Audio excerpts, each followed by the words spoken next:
tarde a todos. Queria dar, em nome da Fundação Francisco Manuel dos Santos, as boas-vindas a todos neste lançamento deste livro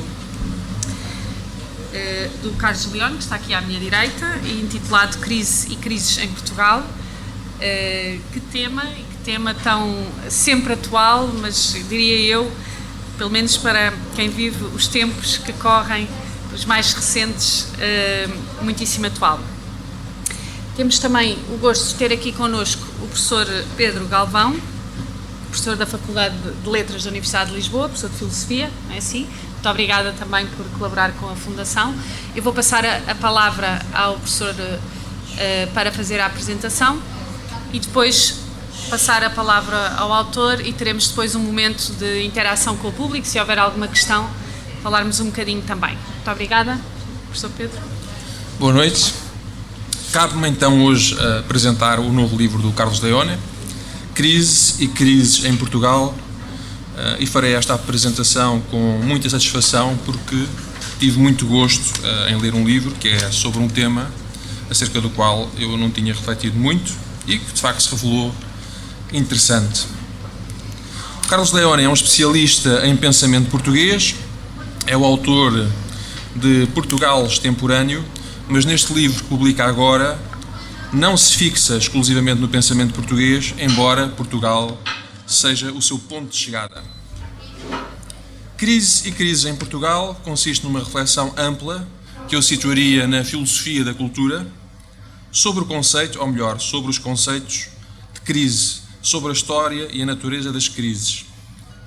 A reflexão empreendida é ampla em grande medida porque recusa circunscrever ou sequer privilegiar a economia como território da crise. Na verdade, Carlos Leone assume logo na primeira página uma recusa, e cito, do privilégio da economia no debate público. A reflexão proposta é também ampla de um ponto de vista histórico, na medida em que traça de uma forma perspicaz, historicamente muito informada, a evolução dos conceitos de crise. Esta sensibilidade à história não é muito surpreendente num autor cujo percurso académico passa crucialmente por um doutoramento em História das Ideias. Devo ainda salientar que o livro cumpre plenamente um dos requisitos essenciais nesta coleção Ensaios da Fundação, que passa pelo seguinte: do princípio ao fim, emprega-se uma linguagem clara, acessível, e o Carlos Leone consegue exprimir as suas ideias sem pressupor conhecimentos especializados. O livro, no primeiro capítulo, intitulado Crise e Crises, começa, e bem, pelo princípio, isto é, pelos gregos. O termo grego crisis significava conflito, disputa, separação, decisão, juízo, sentença. Carlos Leone destaca, no contexto da cultura grega, dois campos em que o conceito original de crise assumiu um relevo especial. Nenhum deles foi a economia: a medicina e o direito.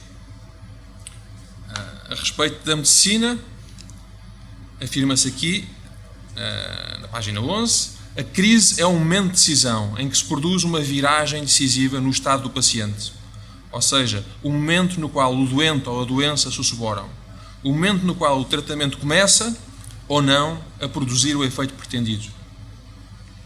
A crise, nesta acessão específica e forte do termo, é o momento decisivo, não tanto o estado que conduz a esse instante. No direito, a crise assume uma natureza subtilmente distinta. No momento em que, após a ponderação da matéria de facto e após a argumentação de todas as partes envolvidas, o juiz profere uma sentença, essa decisão é a crise, um momento crítico no qual a realidade que levou ao julgamento conheceu uma mutação decisiva, tendo-se produzido uma outra realidade que a supera e integra. Mas o que dizer do atual discurso da crise, que está presente, que está excessivamente presente, aliás, nos mais diversos domínios e gera um constante ambiente de crise?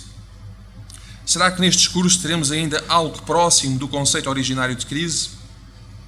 Carlos Leone responde a esta pergunta com um rotundo não.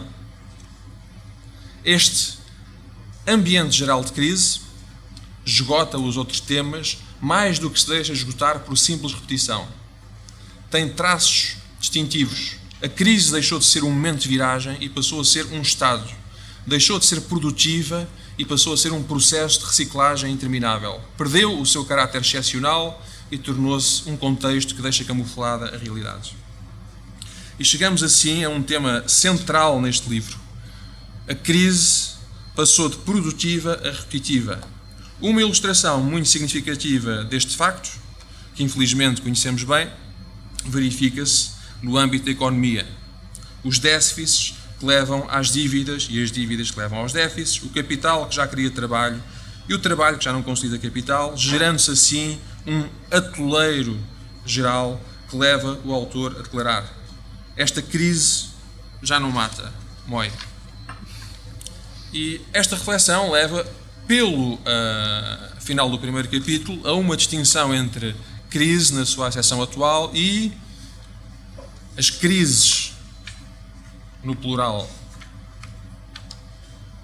A crise enquanto ar do tempo e não enquanto momento excepcional, enquanto água estagnada e renovação adiada, contrasta com a agitação permanente das crises que abalam e enervam o dia-a-dia sem nunca alterarem decisivamente o modo de vida individual ou social. O segundo capítulo do livro, Crise e Crítica, desenvolve a abordagem histórica aos conceitos de crise, mas focando agora sobretudo a Idade Moderna, que foi fruto de crises de grande escala.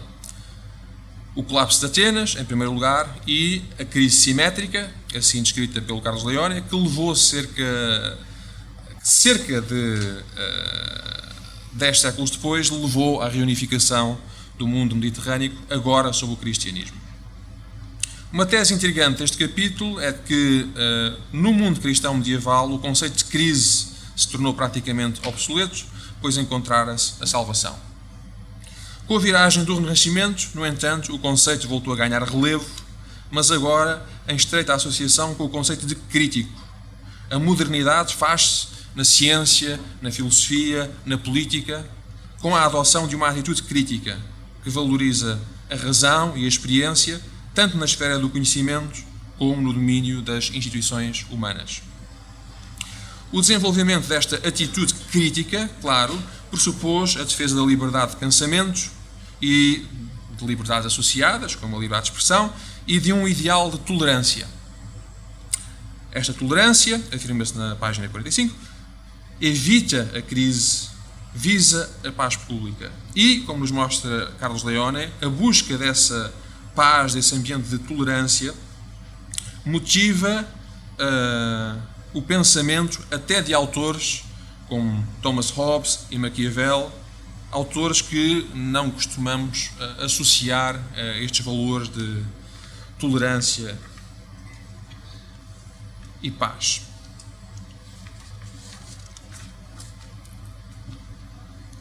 O capítulo 3, Crises e Cesarismo Contemporâneos, traz-nos para o horizonte da contemporaneidade. O termo cesarismo surge aqui associado ao pensamento do sociólogo português Hermínio Martins, que o usa para designar uma maneira de entender o progresso do conhecimento. O conhecimento progride não cumulativamente, mas por saltos, por cesuras, isto é, por descontinuidades. Agora, leio outra passagem, da página 53. A modernidade fez-se e triunfou numa lógica cumulativa. As sociedades mudaram e continuam a funcionar nessa lógica de acréscimo do saber pela sua acumulação e pela compatibilidade de dados e teorias.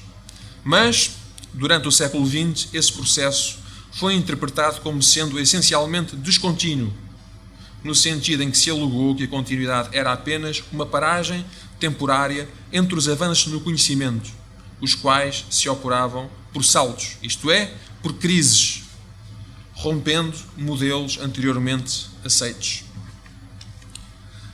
A tese central, bastante ousada, que Carlos Leone advoga neste capítulo, é de que o cesurismo, mais do que um modelo na teoria do conhecimento, parece ser o modelo social vigente.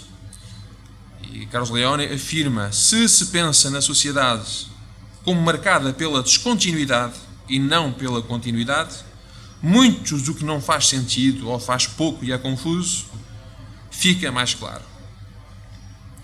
Este cesurismo social manifesta-se, por exemplo, na comunicação social, na política partidária e, depois de ilustrar vividamente a sua presença nestes domínios, Carlos Leone conclui: o imediatismo e a agitação, a sucessão permanente, a captação da atenção momentânea, em vez da formação de públicos mais ou menos definidos e informados, tudo isso é o que compõe um cesurismo mediático em que vivemos e que depende de crises, de eventos em catadupa e que produzam efeitos, de preferência impressionantes, mas que não alterem o funcionamento cesurístico.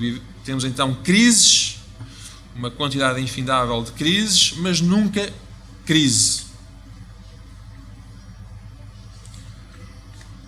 O capítulo final do livro, Portugal, um país de crises, centra-se na realidade portuguesa e, uma vez mais, é um autor português que oferece um impulso para a reflexão.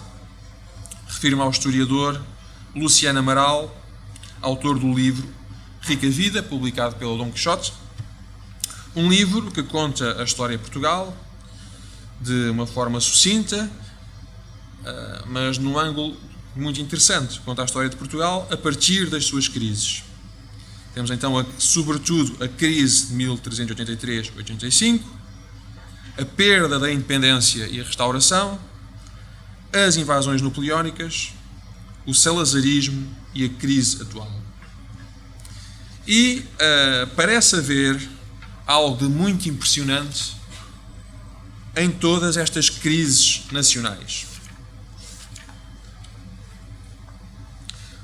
Portugal parece poder sussurrar nas crises, mas retorna sempre incólume, o que não significa igual.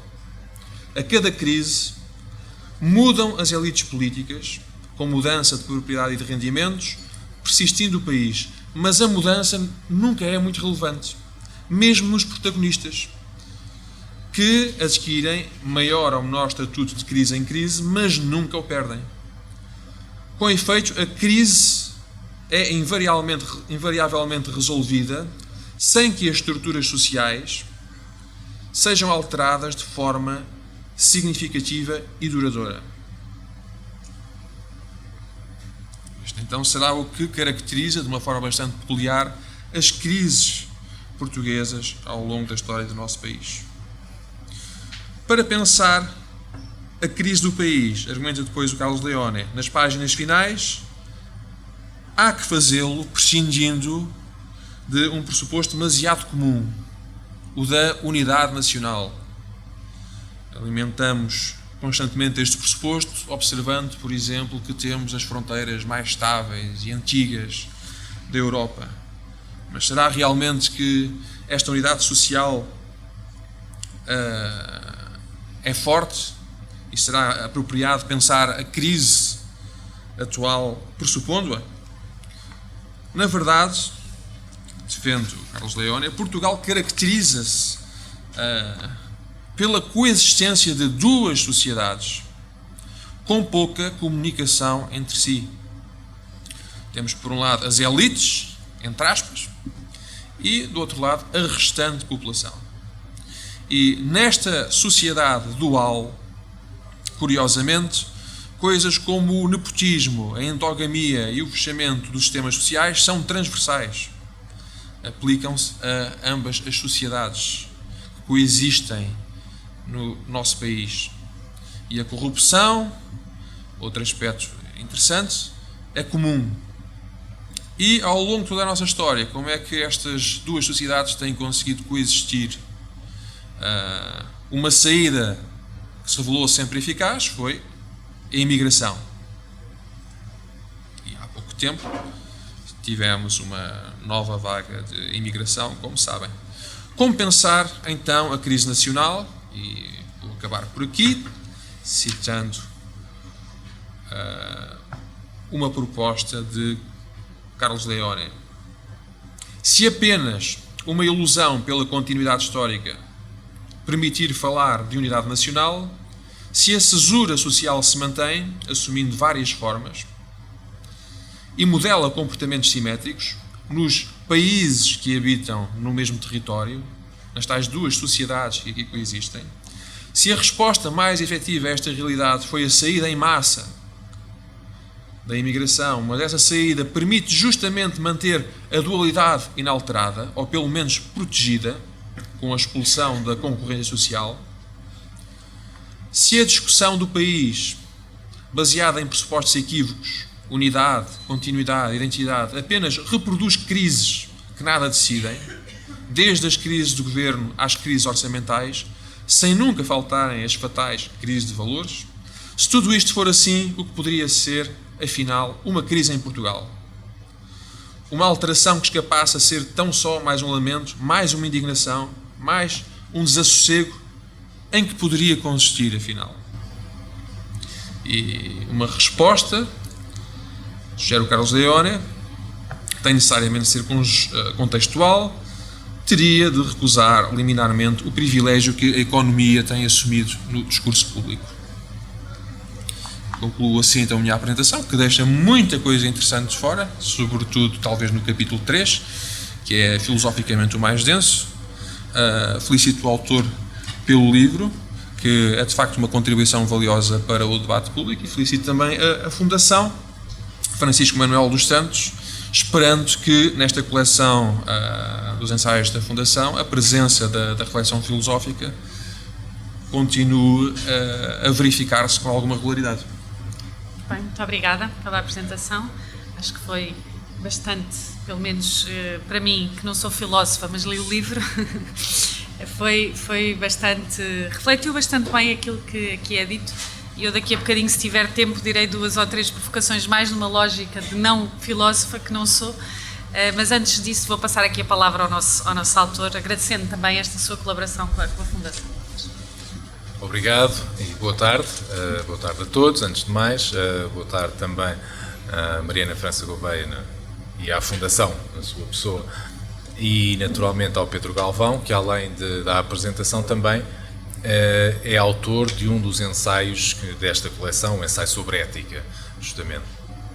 Eu, ao contrário do Pedro, não preparei nem forma de notas sequer o que ia dizer, porque queria desde logo ouvir o que é que resultava da leitura do livro pelo Pedro Galvão, que acedeu muito simpaticamente a fazer esta apresentação, mas eu tive o cuidado de não perguntar, de não manter um acompanhamento da elaboração do texto, porque queria deixar o máximo de latitude e de liberdade sem estar a espreitar por cima do ombro, digamos assim.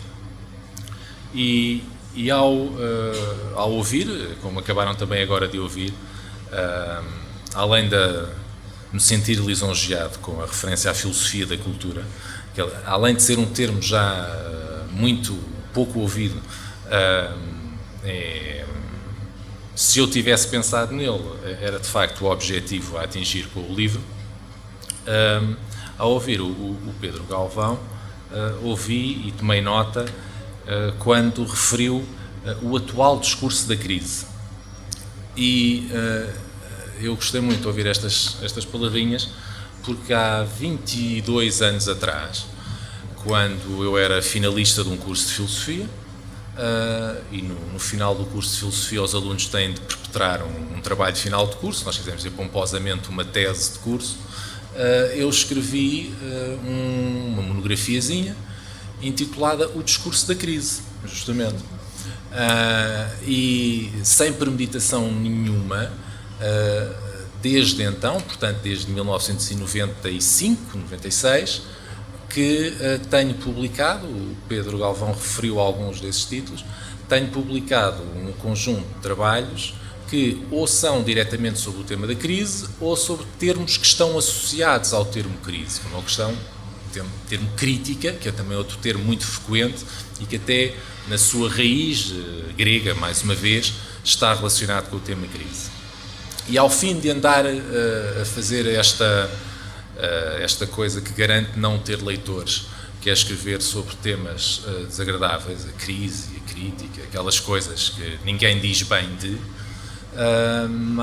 o verão passado, que foi quando o acordo com a Fundação foi feito para escrever este livro e eu, de facto, redigi o texto, o verão passado, aquilo que eu tive perante mim foi, à partida, saber se ia ser capaz de escrever 40, 50 páginas de raiz sobre um tema sobre o qual já tinha escrito bastantes vezes e se ainda tinha alguma coisa para dizer que não fosse simplesmente repetição, uma espécie de resumo ou simplificação daquilo que tinha feito antes. E quando entreguei o texto à Fundação, há menos de um ano, para verem se correspondia àquilo que pretendiam, a sensação foi que, de facto, tinha sido possível escrevê-lo de raiz, não é uma reunião de coisas anteriores, e correspondia, ainda bem que o outro autor da coleção também concorda com isso, correspondia ao perfil de texto da coleção.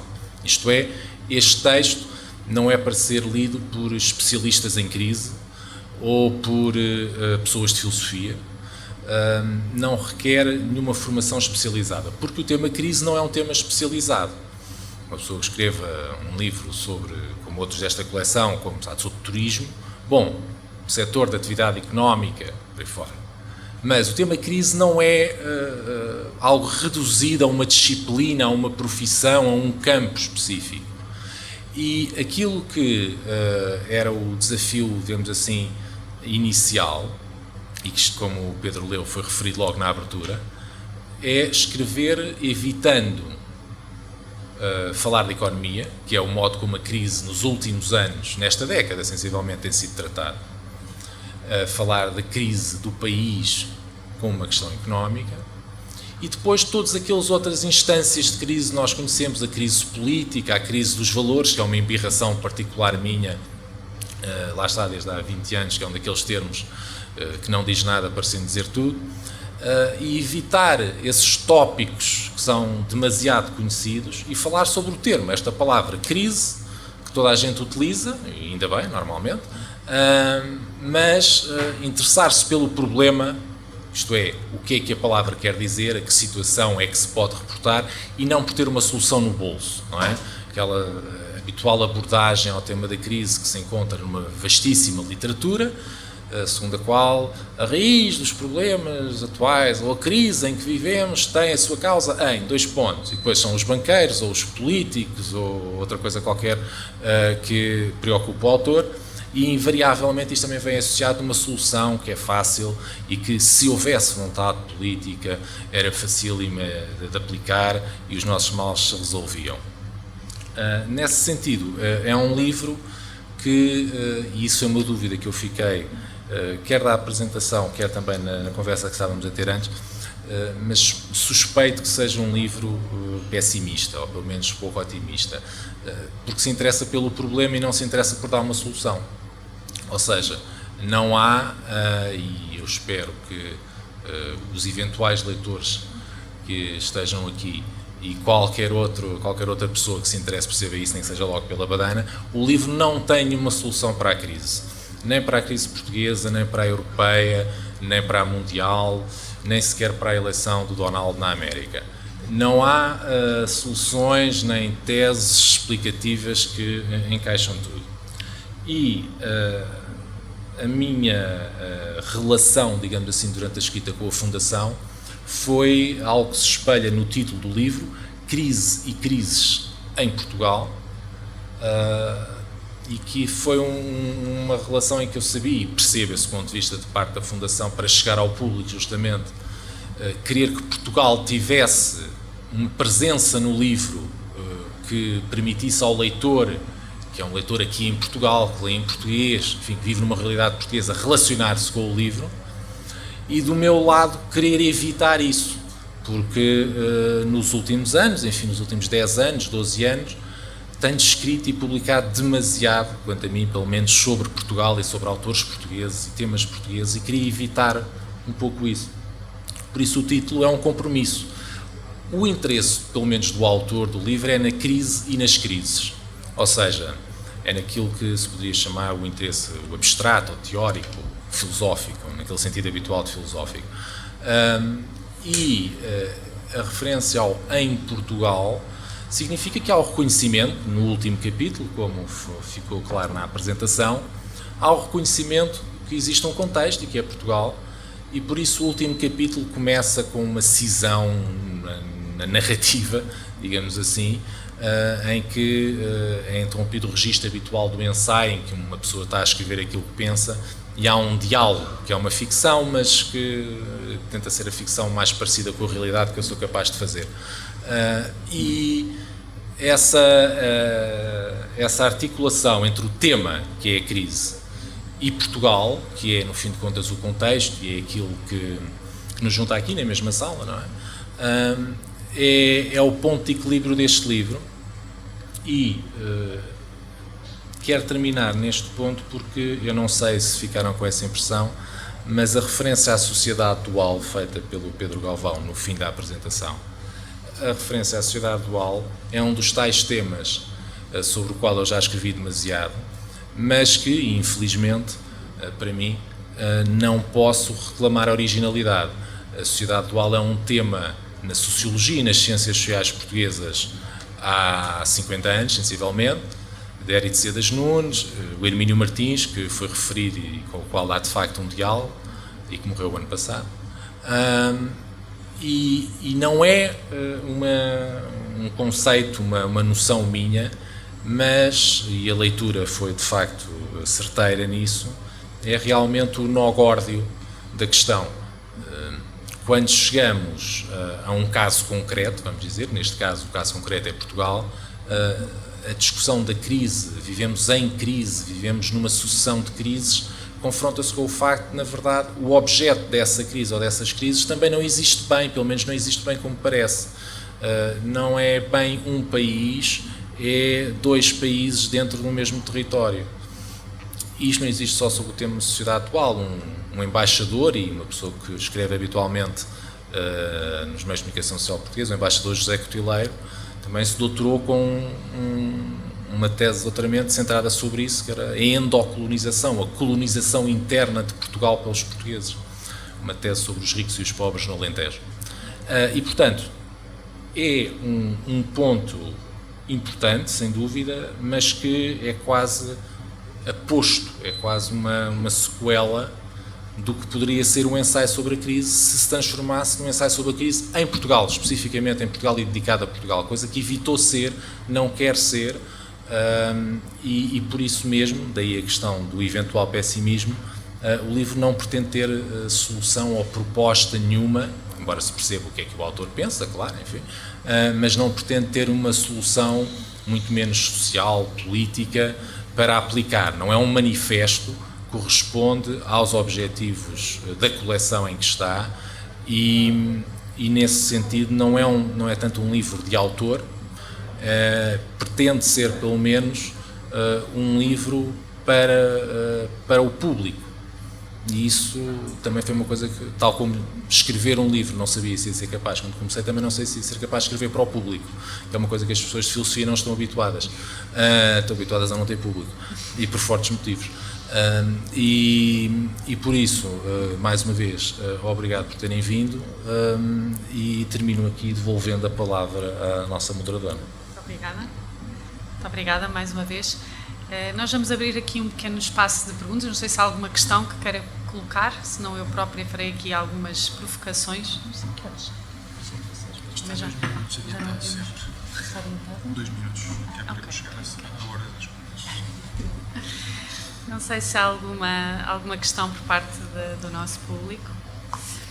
Muito Então eu vou só dizer aqui 2 ou 3 coisas, também não preparadas, mas da leitura que fiz do livro, e voltando a dizer, eu não sou filósofa, mas tenho aqui uma honra enorme de estar no meio de 2 filósofos, acho que realmente fico aqui muito bem acompanhada. Eu sou jurista, formada em Direito, e nós costumamos voar menos e às vezes faz-nos falta estes voos pelo pensamento. Eu vou começar só por uma citação que o livro tem, de Baz Luhrmann, não é assim?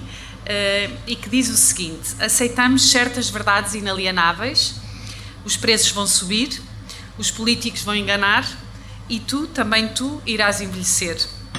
E quando isso acontecer, vais fantasiar que quando eras novo, os preços eram razoáveis, os políticos eram nobres e as crianças respeitavam os mais velhos. E eu achei esta citação deliciosa, porque realmente é o sentir dos tempos, e a tal ideia da crise de valores sempre repetida, porque precisamente há uma certa repetição na natureza humana, diria eu, seja os portugueses, seja onde for, e que tem algum interesse, e o livro procurou muito, pelo menos no que eu percebi, na leitura que fiz enquanto leiga, procura muito desmistificar esta ideia de que vivemos em crise, um bocadinho pensar, voltando aqui à Terra, será que a crise na Caixa Geral de Depósitos é comparável com a crise nos Estados Unidos da América com a eleição de Donald Trump? Isto é uma provocação, se quiser. E uma ideia muito engraçada que também achei alguma piada, porque referiu também várias vezes que, no fundo, aqui o Carlos Leone tenta dizer que não há verdadeiras crises, ou as verdadeiras crises são aquelas que levam séculos a manifestar-se, e que o modo de vida, só há uma verdadeira crise quando o modo de vida se altera. E o modo de vida atual é um modo de vida burguês, é verdade? Em que, e eu vou ler aqui mais uma frase que achei também muito interessante: o burguês é aquele que quer a vida sem riscos, tendo feito da leitura do jornal matutino a sua oração diária. E eu revejo-me um bocadinho nisto, porque eu realmente costumo tomar o pequeno almoço a ler o jornal e também não aprecio riscos por aí além. Essa frase também não é minha, é do nosso irmão chamado Hegel. Muito bem, exatamente. Exato. Pronto, mas isto, todos nós somos produto de outra coisa, apesar do cesarismo, que era uma palavra e uma teoria que eu não conhecia, confesso, talvez mal. E, portanto, a minha pergunta era realmente, a provocação que lhe fazia, tinha um pouco a ver com isto: até que ponto é que nós realmente vivemos. Será que no que nos acontece à nossa volta, a nossa pequena dimensão humana, a pequena dimensão, às vezes penso que nós somos uma espécie de ácaros do universo, que andamos aqui a brigar, não sei bem porquê, porque somos uma coisa que aconteceu por acaso na história do universo e que provavelmente vamos durar uns milhões de anos e depois desaparecemos e aparecerão outros quaisquer, noutro sítio qualquer, com outros problemas. E, no fundo, se esta a minha leitura do livro que eu fiz, se realmente corresponde ou não corresponde à ideia que quis transmitir, mas, por outro lado, se nós, agora voltando à nota contemporânea, se o que se está a passar a nível de sociedade ocidental, digamos assim, se na sua opinião, e agora pedindo-lhe uma opinião direta sobre o que vivemos nos tempos que correm, não de toda a crise da Caixa Geral de Depósitos, mas realmente a eleição de uma pessoa completamente, enfim, fora daquilo que era o normal, se isso poderá representar, daqui a 200 anos talvez, ou 300, mas poderá representar o começo ou pelo menos o primeiro sinal de alguma coisa que está a mudar na nossa sociedade ocidental e na maneira como nós vivemos. Era isto. Sem lhe querer roubar muito tempo, sei. Eu também, então, vou tentar ir direto justamente à provocação, mas antes disso quero dizer que Ácaros do Universo é um grande título. Dá para imensa coisa e, portanto, se não utilizar, isso ainda vai ser utilizado não só nesta mesa, mas também nesta sala estão autores de livros e, portanto, um grande título faz sempre falta. Ácaros do Universo há de seguir o seu curso. Sobre a questão da provocação. Ao escrever o livro, e, portanto, a resposta à provocação vai ser completamente exterior ao livro. ao escrever o livro, uma preocupação de não ser um livro sobre política, tal como não ser um livro sobre economia e por aí fora, não ser um livro especializado. Isso foi a objeção instantânea do Pedro Galvão, quando eu lhe falei em apresentar o livro, dizer: Carlos, mas isso, um livro seu deve ser de teoria política, isso não me sinto muito à vontade. E eu dizer: não é teoria política, não vai por aí. Portanto, evitar a teoria, quer a política, quer a prática, foi um cuidado, e entre os leitores que fizeram o favor de ler ainda o manuscrito original, vários me fizeram a sugestão: mas porquê é que não falas mais deste autor? E eu retive sempre, porque a sugestão era sempre questões de política, justamente. Mas a nossa experiência cotidiana, e daí a provocação, de crises, tem a ver com política. Mas como não há uma solução satisfatória, nos últimos 10, 15, 20 anos, enfim, é difícil arranjar aqui uma linha divisória, procuramos soluções económicas para os problemas políticos. Isto é, se eu não encontro uma explicação porque é que fulano tal ou partido tal se comporta desta maneira, então há de haver aqui um determinismo económico que obriga o agente político ou as sociedades a comportar-se de tal maneira, como se houvesse uma espécie de a mão invisível, lá está, a mão invisível escondida que manipula os agentes políticos. E calha bem estarmos a fazer este lançamento hoje, que é uma reunião da Trilateral, que é um daqueles grupos como o Clube Bilderberg, uma reunião da Trilateral este fim de semana em Lisboa. A Trilateral, a maçonaria, o Clube Bilderberg, há sempre umas organizações secretas que dão sempre imenso jeito para explicar as nossas crises. Sobre a da CGD, para falar de uma portuguesa, é a continuação da do BES, e podíamos fazer esta espécie de avalanche ao contrário, não é? Fazer a neve subir pela montanha acima até às 50 medidas do Plano Pinamora, para quem se lembrar delas há 15 anos atrás, não é? Agora, sobre a polémica da hora, ou da última semana, enfim, falando em cima do momento de improviso, claro, é um bom exemplo da tomada por si, é um bom exemplo de uma daquelas crises que agitam a sociedade de um modo em geral e o espelho da sociedade, que é a comunicação social. Essa citação que foi lida e que eu também gosto muito, é traduzida do inglês, porque é uma coisa geralmente em inglês, é de um poema que depois o Baz Luhrmann transformou numa canção, e foi isso que eu traduzi.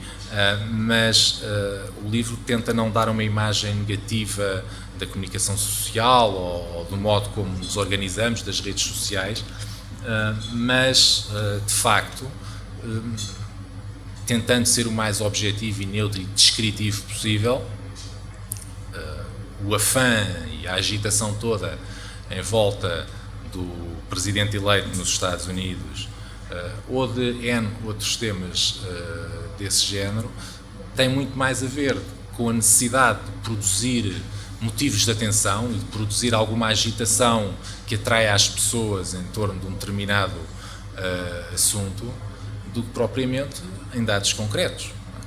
Objetivamente, para falar um bocadinho atrás, mas relacionado também com o candidato que venceu as eleições, o Brexit, que ia ser uma catástrofe, mas até hoje a Inglaterra lá continua na União Europeia, e quando se passa ali no consulado de Inglaterra ainda se vê lá a bandeira da União Europeia pendurada lá da bandeira da Inglaterra. Vamos ver se algum dia sairá ou não. Mas a nossa capacidade de perceber crises, tanto a nível social como até pessoal, muitas vezes não é instantânea. E aquilo que nós percebemos como um evento crítico, lá está outro termo relacionado com a crise, a crítica, o tal evento que muda as nossas vidas ou muda as nossas sociedades, e só é percebido não em função daquela agitação toda dos eventos do dia-a-dia, mas muito tempo depois é que se olha para dizer: foi aquilo. A mesma coisa acontece com os livros também, não é? Muitos grandes livros que hoje nós damos por adquirido foram influentíssimos na história da civilização e do pensamento. Quando apareceram, foram completamente ignorados. A interpretação dos sonhos de Freud, enfim, há uma lista interminável deles que hoje são grandes livros muito importantes, e quando apareceram ninguém ligou nenhuma. E assim foi durante muito tempo. Por isso, naquilo que é possível ver agora, neste momento, há muita agitação, como é normal, e essa agitação não costuma indicar a presença de uma crise. Uma crise costuma ser mais silenciosa. Há esperança, portanto. Há esperança. Bem, muito obrigada, então. Não sei se alguém quer fazer algum comentário, alguma colocar alguma questão ao autor. O autor está disponível para autografar os livros, se pretenderem, e assim como estão ali alguns que podem ser adquiridos ali naquela estante para quem quiser. Muito obrigada pela presença e pela presença de ambos, mais uma vez, em nome da Fundação. São 2 autores da Fundação que muito nos orgulham. Obrigada.